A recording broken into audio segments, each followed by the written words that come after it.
Hi, good evening to all of you. This is Lakshmi Kantam, retired IAS officer.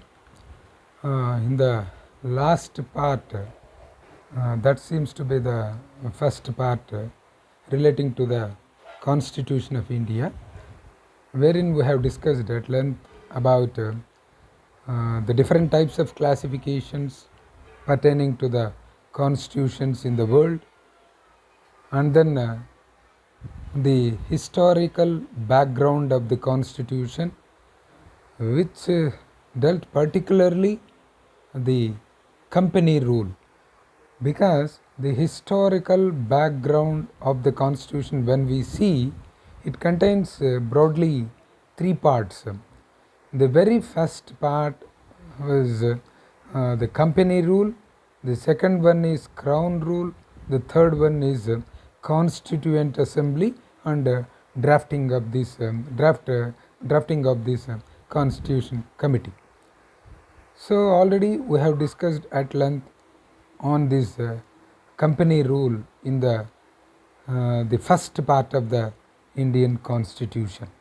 Now we will discuss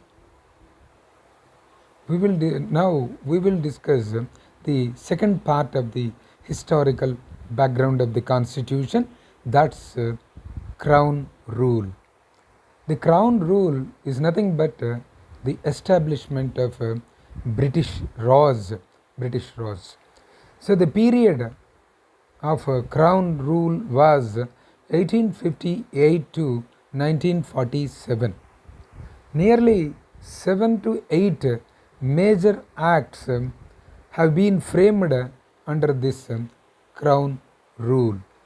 The very first act was the Government of India Act 1858. The Government of India Act 1858. So this act has been enacted.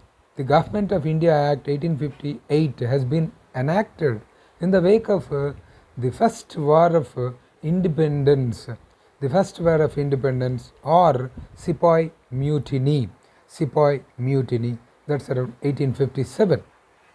So in the wake of this, the First War of Independence, this act, the Government of India Act 1858 has been framed. This act is nothing but the act of good government of India, the act of good government of India, which actually abolishes the East India Company, which actually abolished the East India Company and transferred the various powers of government, the territories and also revenues to the crown, because this act is the was the starting point of this crown rule, where the company rule has been ended, governed by Her Majesty, Crown, wherein the Governor General of India has been replaced by a word known as Viceroy. So Governor General of India has been replaced by a word known as Viceroy. The first Viceroy was Lord Canning.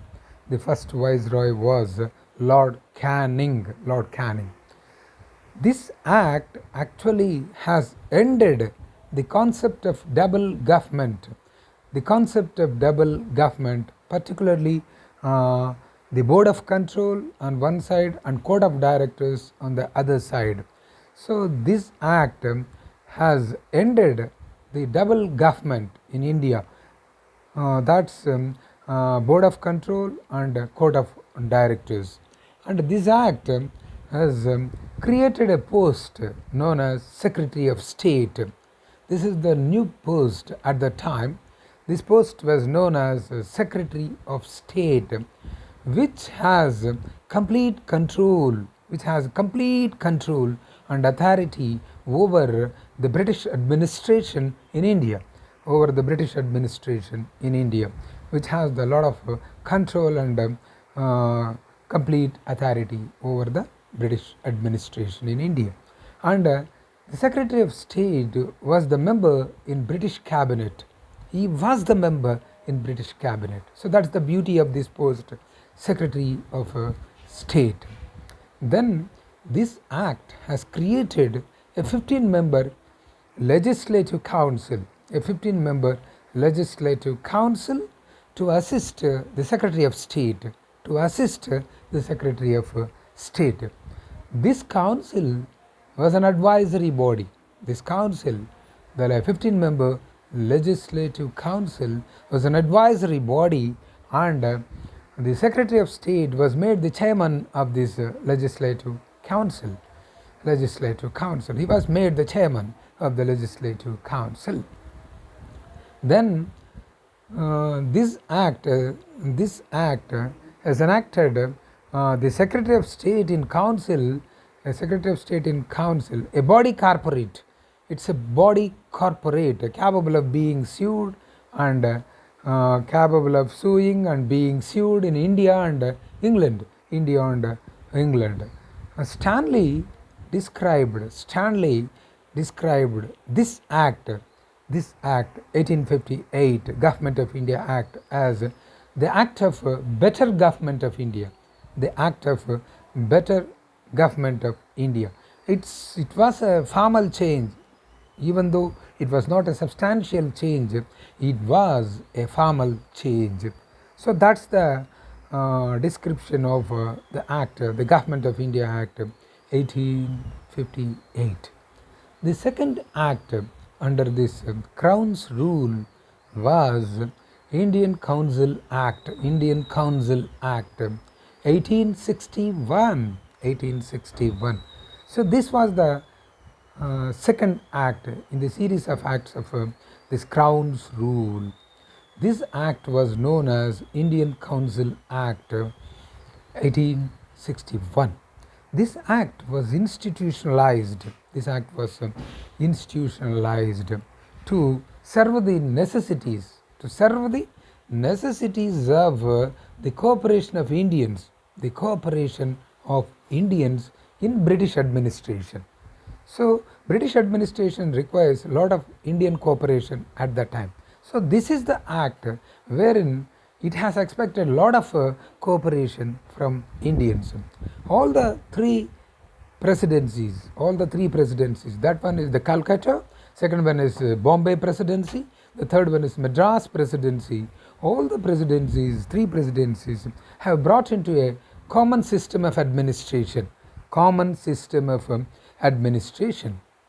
Then Lord Canning, the then Viceroy of India, has promoted a concept known as a portfolio system,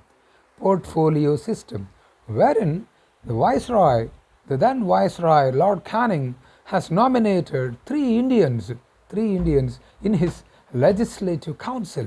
So that is the paradigm shift he has expected by nominating three Indians in that executive council. And then this act has initiated a lot of liberalization, and then a lot of liberalization. This act has initiated a lot of centralization, lot of decentralization. This act has enacted lot of from centralization to decentralization, lot of liberalization. So this act has enacted lot of decentralization by restoring back the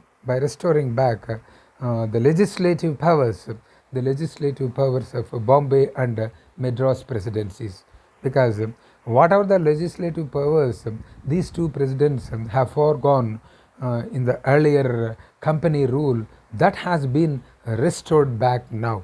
So both the presidencies, that's one is Bombay presidency, the second one is Madras presidency, have got now the legislative powers. So that's the beauty of this act, 1861 Indian Council Act. And then this act has empowered the Viceroy to issue the ordinance, without the concurrence of a legislative council, during emergencies. That's this abnormal power, inherent power of Viceroy, who can issue the ordinance without the concurrence of the legislative council, during emergencies. The time period for that ordinance was exactly 6 months. 6 months, and then it has to seek permission from the legislative council. So that's the importance of the act, the Indian Council Act 1861. Then the third act was Indian Council Act 1892. Indian Council Act. This act has increased the number of non-official members, not the official members. This act has increased the number of non-official members in both central and provincial councils. And this act has facilitated both the councils, the central council and also the provincial council, to discuss the topic budget. So that is the beauty of this act, Indian Council Act 1891. And this act has facilitated Viceroy who can nominate the non-official members,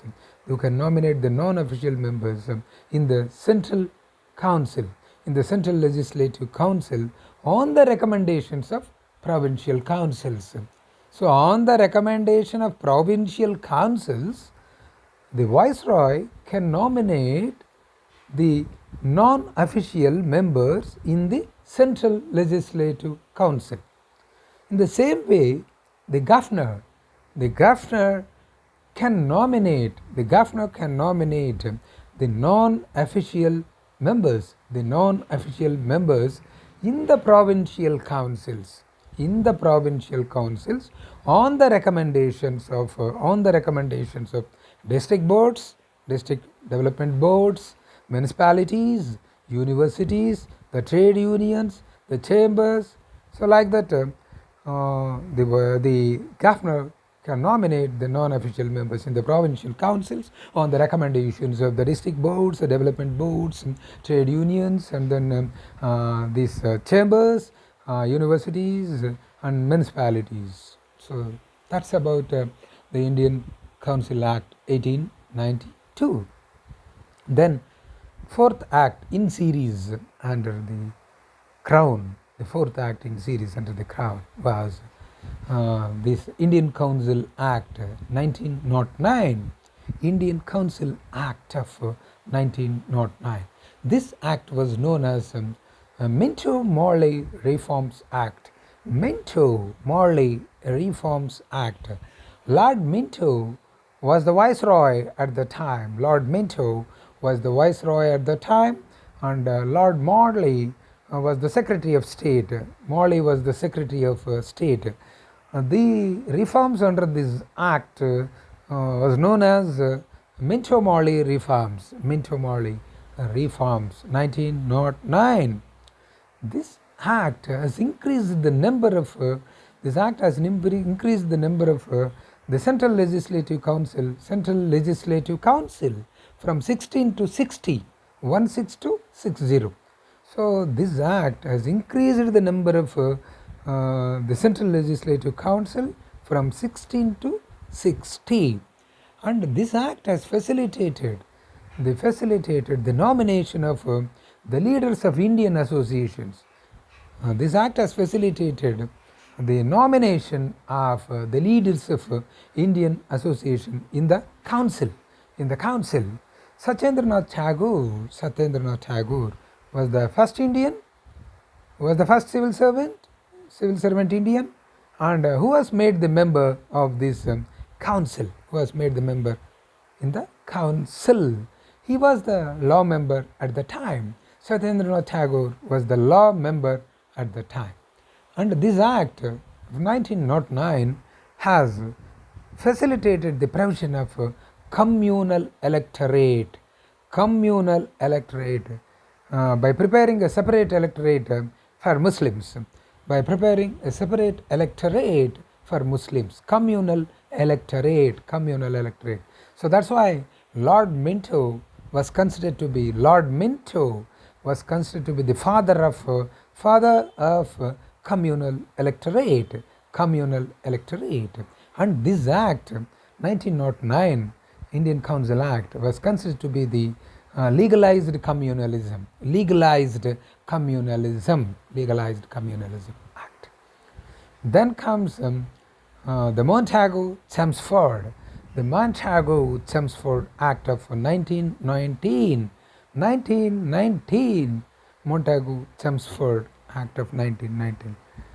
This Act of Montagu-Chelmsford 1919, which deals with the gradual functioning of responsible state in India, responsive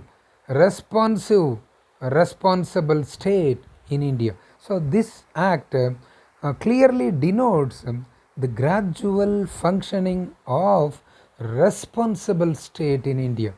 It relaxes the centralized control. This act relaxes the centralized control over the provinces, thereby segregating and separating the central subjects and provincial subjects. The provincial subjects are further divided into two categories. One is transferred category, the second one is reserved category. The transferred category were under the control of the administration of the transferred category subjects under the control of governor and ministers, whereas the reserved category subjects were under the administrative control of governor and council members. So one way the transferred subjects were under the control of governor and ministers, and reserved subjects were under the control of governor and council. So this system of administration was known as diarchy. Di means two, archy means rule, diarchy. So this diarchy was unsuccessful after some time. This was not successful. After some time it was made unsuccessful. Then this act has promoted the bicameralism and direct elections to the country. What is meant by bicameralism? Two houses. This consists of two houses. One is upper house, that's Council of States. Second one is lower house, that's Assembly. Lower house was known as Assembly. And this act further extended the provision of communal electorate, separate electorate to six Anglo-Indians, Indo-Americans, Europeans besides Muslims. So that means they have made a clear-cut provision of preparing the separate electorate for six Anglo-Indians, Indo-Americans, Europeans besides Muslims. So that is the extension of communal electorate to all these categories. Then this act has created a post of High Commissioner, wherein the powers vested with Secretary of State has been transferred to High Commissioner. So this act has created the post of High Commissioner, wherein the powers vested with the Secretary of State has been transferred to the High Commissioner. And then this act has promoted the formation of the Public Service Commission for the recruitment of civil servants, on the recommendations of Lee Commission, on the recommendations of Lee Commission.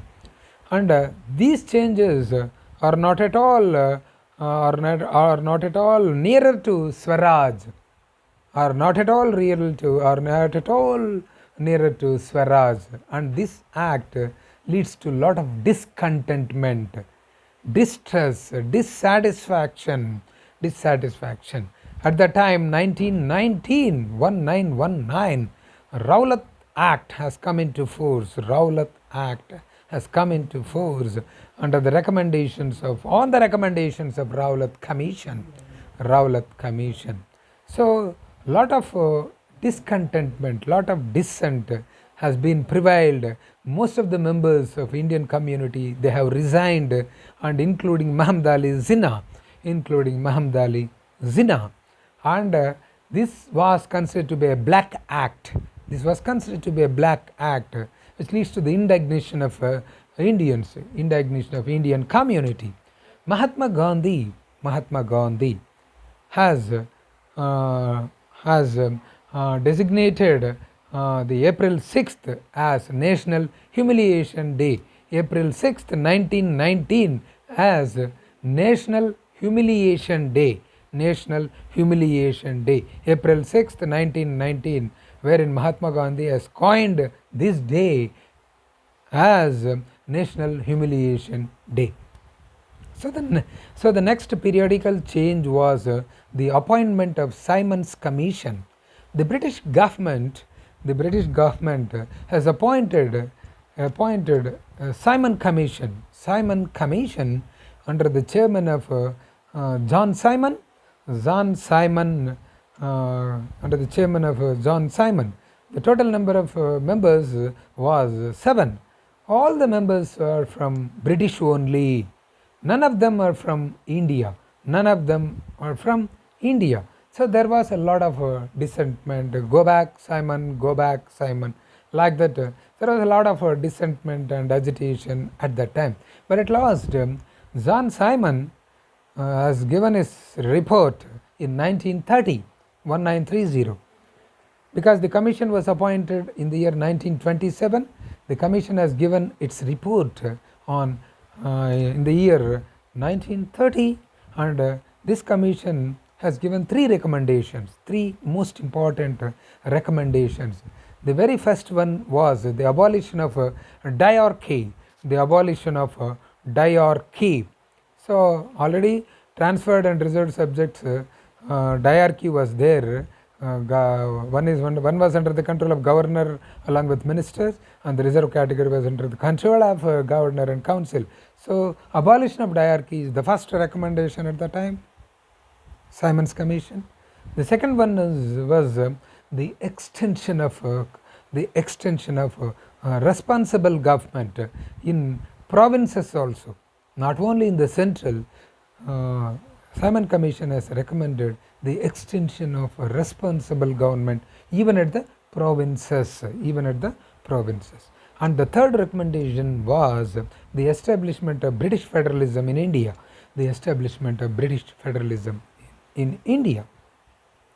Then 1932 is a crucial year in the pre-independence period. So at the time 1932, MacDonald, the then British Prime Minister, has announced an award known as Communal Award. What does it mean? The Communal Award denotes the extension, the facilitation of communal electorate, not only to Muslims, Sikhs, Anglo-Indians, Indo-Americans, Europeans, but also to the depressed classes of the society. So one side, Sikhs, Muslims, Indo-Americans, Anglo-Indians, Europeans, for all of them a separate electorate is going to be prepared. So apart from that, for depressed classes of the society also, they have provided a provision to prepare a separate electorate for depressed classes. Mahatma Gandhi has raised a strong objection on the inclusion of depressed classes in communal electorate. So Mahatma Gandhi undertook a fast unto death in Erewadi Jail, in Erewadi prison of near to Pune. Later on, an agreement has been arrived, a consensus has been arrived between Congress leaders on one side and depressed classes on the other side. Congress leaders on one side, depressed classes on the other side. This agreement, this pact was known as Pune Pact. So what does it denote? This pact deals with the retainment of depressed classes in Hindu joint electorate. Retainment of depressed classes in Hindu joint electorate. And then they announced some reserved seats, some reservation of seats for these depressed classes, That's known as the Communal Award, announced by MacDonald, the then Prime Minister, in the year 1932. Then comes the most important act, the most concrete act, that's known as the Government of India Act of 1935. Government of India Act 1935. This was the lengthiest document. This was the very long document, lengthiest document, which contains 321 articles and 10 schedules. 321 articles and 10 schedules. This act has totally abolished the diarchy system in India, and this act has promoted the British federalism in India. There are a series of subjects that have been discussed at the time. These subjects are divided among three lists. One was central list, second one was state list, the third one was concurrent list. The central list contains 59 subjects at the time. In 1935, the number of subjects under central list was 59, and number of subjects under state list was 54, and then number of subjects under concurrent list was 36 at the time. That was in the year 1935. Now the number of subjects under central list was 97, but originally the central list contains 100 subjects. The second one was state list. The number of subjects under state list is now 61, and number of subjects in concurrent list is 52 now. The most important subjects like defense, navy, army, the foreign affairs, external affairs, railways are all under central list. Law and order, health, hospitals are all under state list. Education, forest are all under the concurrent list. And the most important change that took place in 1935 is Burma, now Myanmar. Burma, at the time it was known as Burma. So Burma has been separated from India in the year 1935 Act. And this act has formed the Reserve Bank of India in 1935, and this act has formed the Federal Court in India, and this act has promoted Federal Public Service Commission. So these are the formidable number of changes that have been taken place in this act of 1935, the Government of India Act of 1935. So that was the beauty of Government of India Act 1935. And then The last act, the seventh act that have been framed under the crown rule was Indian Independence Act 1947. Indian Independence Act 1947. On 20th February, on 20th February 1947, 20th February 1947, Clement Attlee, the then Prime Minister of England, has announced that British rule is going to end, is going to be an end on 30th June 1948. He has announced openly that British rule will come to an end in India on 30th June 1948, and after that the powers, the responsibilities would be transferred to the Indian Responsible Group. Based on this announcement, Clement Attlee's announcement, the Muslim League has raised a lot of agitation, for demanding a separate country, that is a partition of the country, partition of a Muslim League country. They have demanded, Muslim League has demanded a partition of a Muslim League country. Then on 3rd June, Lord Mountbatten, the then Viceroy of India, Lord Mountbatten, has evolved a plan known as Mountbatten Plan on June 3rd, 1947.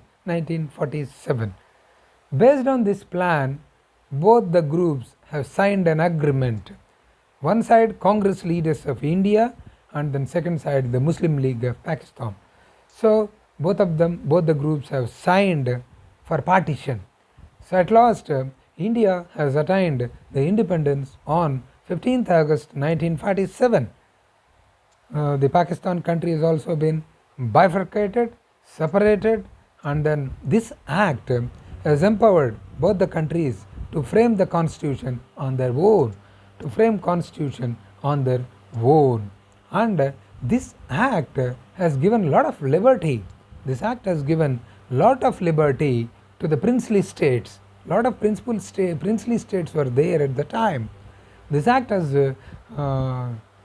given a lot of liberty to princely states, either to join in Indian dominion, or to join in Pakistan dominion, or to remain as independent.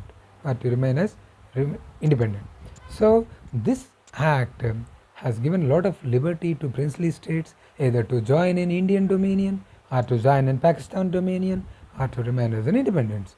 And this act has abolished or deleted, removed the word Emperor of India from the royal style of King of England, from the royal style of King of England. So Emperor of India, the word has been deleted, removed, abolished at last. Emperor of India has been deleted. Lord Mountbatten sworn Pandit Jawaharlal Nehru as the first Prime Minister of India, and the Constituent Assembly has been converted into Parliament, of Indian Dominion. So these are the series of acts under the Crown's rule. There are a series of 7 acts under Crown's rule. So this is the second part which deals with the historical background of Indian Constitution. So thank you very much.